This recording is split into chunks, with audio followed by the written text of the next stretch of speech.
the position on suspending agreements with Israel. All the Palestinian factions thought that this decision was not serious, and the Palestinian public, 76% of the Palestinian public said that this was not a true position or a serious position. There is alignment between the factions and the public's position in this regard, that the decision regarding suspending agreements with Israel is not serious and requires a lot of efforts in order to really take the decision to implement it. The main conclusion, I said it in the beginning, that the tools of change, the main tools of change, since the Palestinian factions are the ones that affect and have impact on the Palestinian political thinking. The weaker the Palestinian factions, the weaker the national ideas and thinking and liberation project, and the stronger they become, the more the national project becomes closer to reach. But we are waiting for a new framework or a new explosion, maybe, for bringing about the change even in the composition of the factions constituting the PLO. Thank you, Jehad. Thank you for sticking to the time allowed, and thank you for your paper. That it was clear that it was based on a lot of preparation and efforts, and we hope that it will be the subject of a lot of discussions after we finish with the other presentations. The second speaker is Mahmoud Ziadeh, and the title of his paper is Protecting the Dignity and Rights of the Poor and the Marginalized, a Criterion for the Meaning and the Future of Democracy and the National Project. Here we're talking about the link or the relation between the respect and the realization of the rights and the dignity of the poor and the marginalized and the worker, and the democratic structure and the ability of the society to realize its objectives. Mahmoud Ziadeh is a union activist, and he is a person very well known at the national level. He struggled a lot, he made a lot of sacrifices, and he's also an activist in the social sphere. He exerted a lot of efforts in terms of union activism, and he is the Secretary General of independent trade unions. Mr. Mahmoud, you have 15 to 20 minutes. You have the floor. The main idea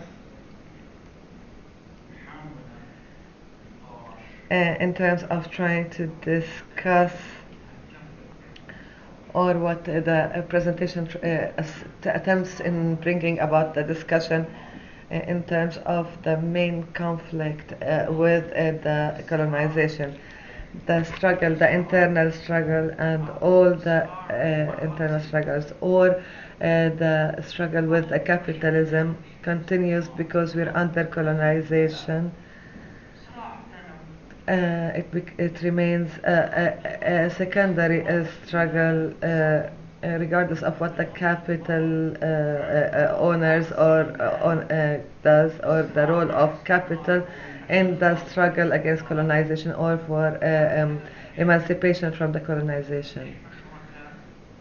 We are partners with the capitalists, or we need to have more discussion.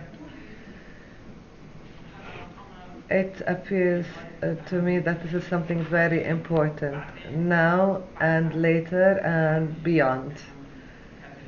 When we fight colonization and post-colonization, because all the people who were emancipated from colonization in the region found that themselves in a more authoritarian regimes that is worse than colonization even. So we have to discuss that. Is this a law that you first finish with external colonization to pave the way for internal despotism? Is it the law of things, or can we get rid of both at the same time? And this is what I'm trying to do in terms of the discussion. And let's maybe think and see, maybe it will work out for us in a different manner. Before that, or before before I delve into this, I want to do a simple and concentrated analysis of the position of capital and from the question of social welfare as a basis for strengthening sumud or steadfastness, in addition to its other idea that it will construct or build a society.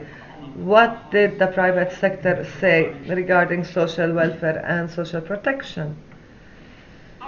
First, they've said there is no need, there's no importance for social welfare or social protection for those who do not work in principle, people who are unable to find a jobs, the women, those who work at home, or anybody who is poor, or persons with disabilities, and so on and so forth. There is no need for them to have social welfare.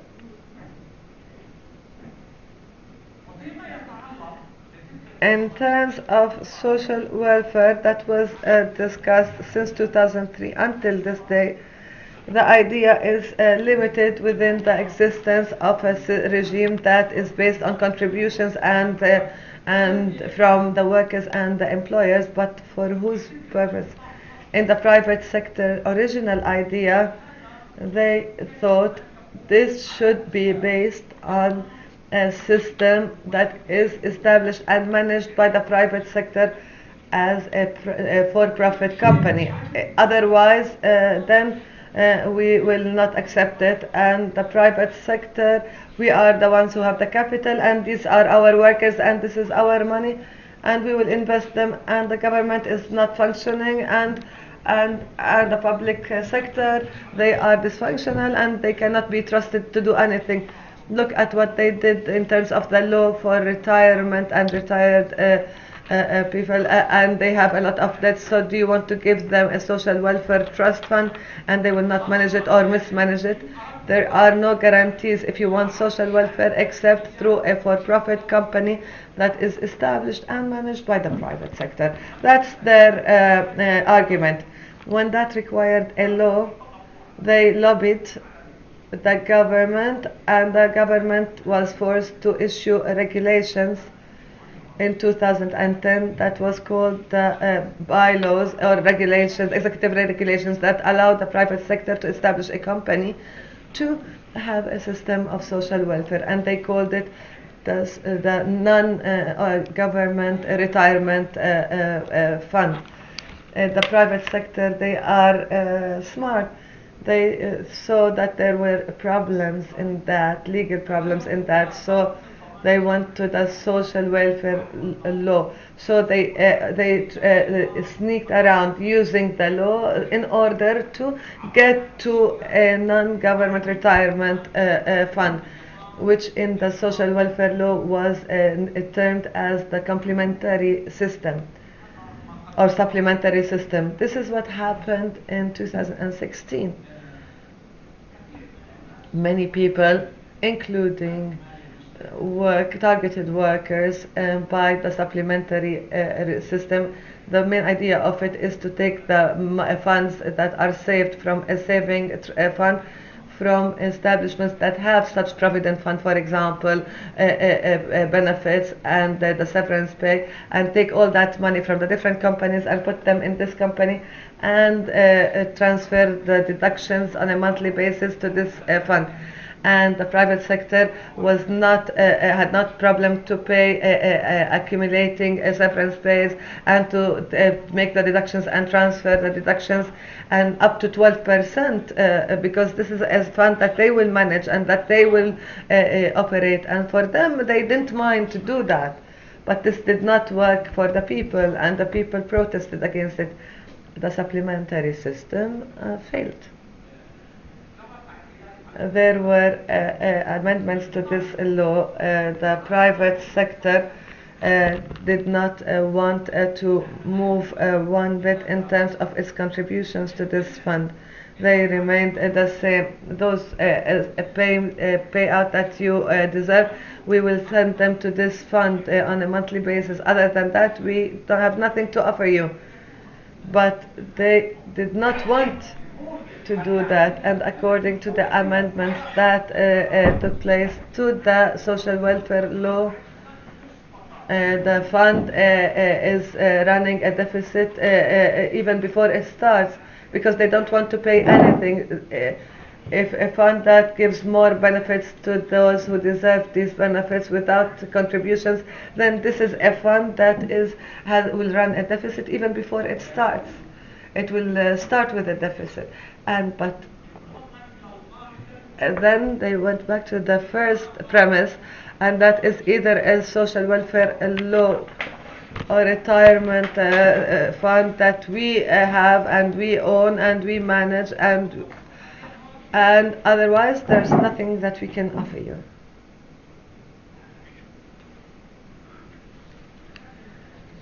So this is the story of the social welfare law. In the context, though, we have to say what, in addition to the absolute rejection of the private sector to contribute to the social protection fund, this is the philosophy of the social welfare fund, that if there is a society, that everybody comes together, that we manage the risks together, that we manage the struggle against the colonization together, and manage our internal affairs and problems together, share the responsibility, share the concerns. How do we share that? By redistribution of the responsibilities and the burden, redistribution of wealth, resources, and if there are responsibilities, people share them. The private sector says this does not work, this does not fly. Social justice and dignity, as well as steadfastness, in accordance to the following. That's from the perspective of the private sector. Social welfare system that we establish, we manage and achieve profits to serve our idea or our thinking. Secondly, the question of freedoms, that people speak, discuss, contribute. How do societies manage their affairs? People engage in dialogue. What is the idea of the private sector in terms of this dialogue? For the private sector, dialogue does not work for them. The private sector refuses the principle of dialogue. Somebody says, might wonder, am I being fair or not? No, but do surveys, do look at the largest companies that the private sector is running. It is forbidden, not forbidden for people to discuss. People are not allowed to cough or utter one word. This is the law in the private sector. This is private sector that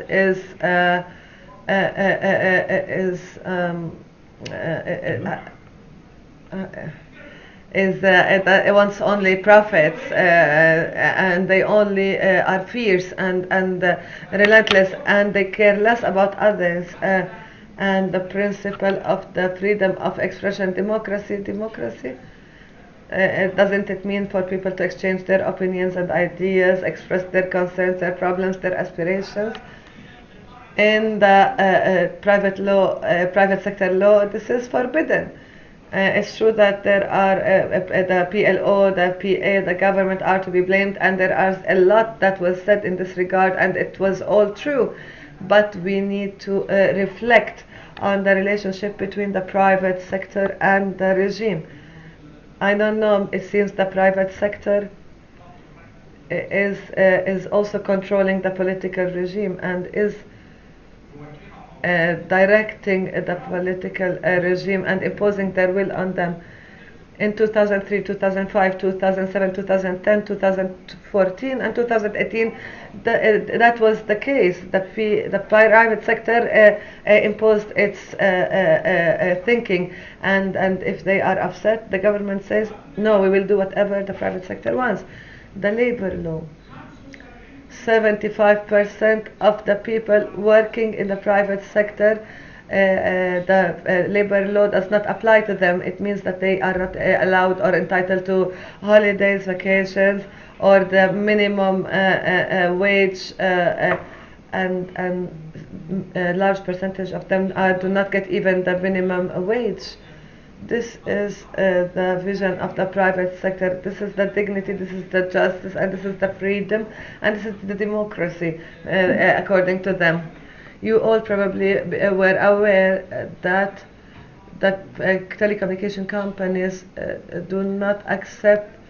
For the last 2-3 years, we were calling and saying that these prices are not good for the people. People cannot afford them, but they tell us these are the best prices and the best services.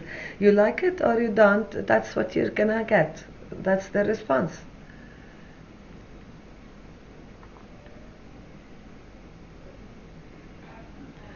After all of what I just described, is the struggle secondary?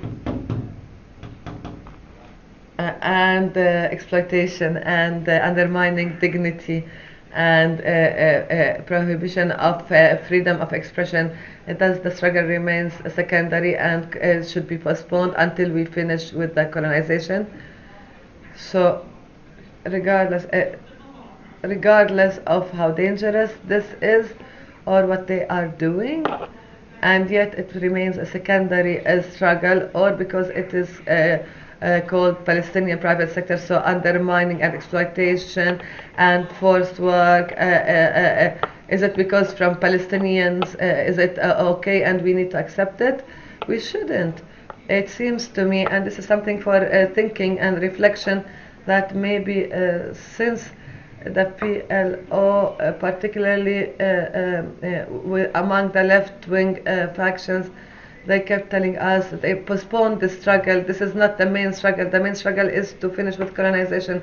I don't say that emancipation from colonization is a main struggle, but when the private sector is worse than colonization, do we still consider it a secondary struggle and that these are our Palestinian people and they are good? It doesn't look like it. I don't believe it's true. Even among people, I don't know if some people hear about the people who are crushed, who are suffering as a result of the private sector practices, and what they say about the private sector. They don't care whether the name of the private sector is Livinger, Moshe, or Muhammad.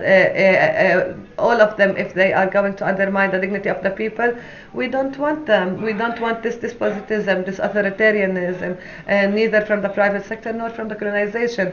We are before two struggles.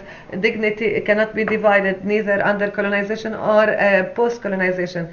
The private sector is establishing policies and laws, and they continue with their path for profit. And if somebody says or protests, they say that priority is to the deal of the century and ending the division. Is it true? Do we believe them that they want to resist the deal of the century as they become the national capital or private sector, that they did not go to the Bahrain workshop conference, that they refused to go, that this is nationalism, that this is their struggle? It doesn't mean anything. Or their position on security coordination, they said it very clearly and without any hesitation that no work for private sector can take place without security coordination, more than the security coordination that the government is engaged in or the security agencies are engaged in. So now they are doing a system of security coordination of a new form and they have control from Beit El offices and the Israelis directly on the transportation of their goods. They have also surveillance of their factories and their companies wherever they are. So they say without security coordination our work does not happen, and the security coordination is very important for economy and for its prosperity in order to achieve social justice and dignity. Thank you. Thank you.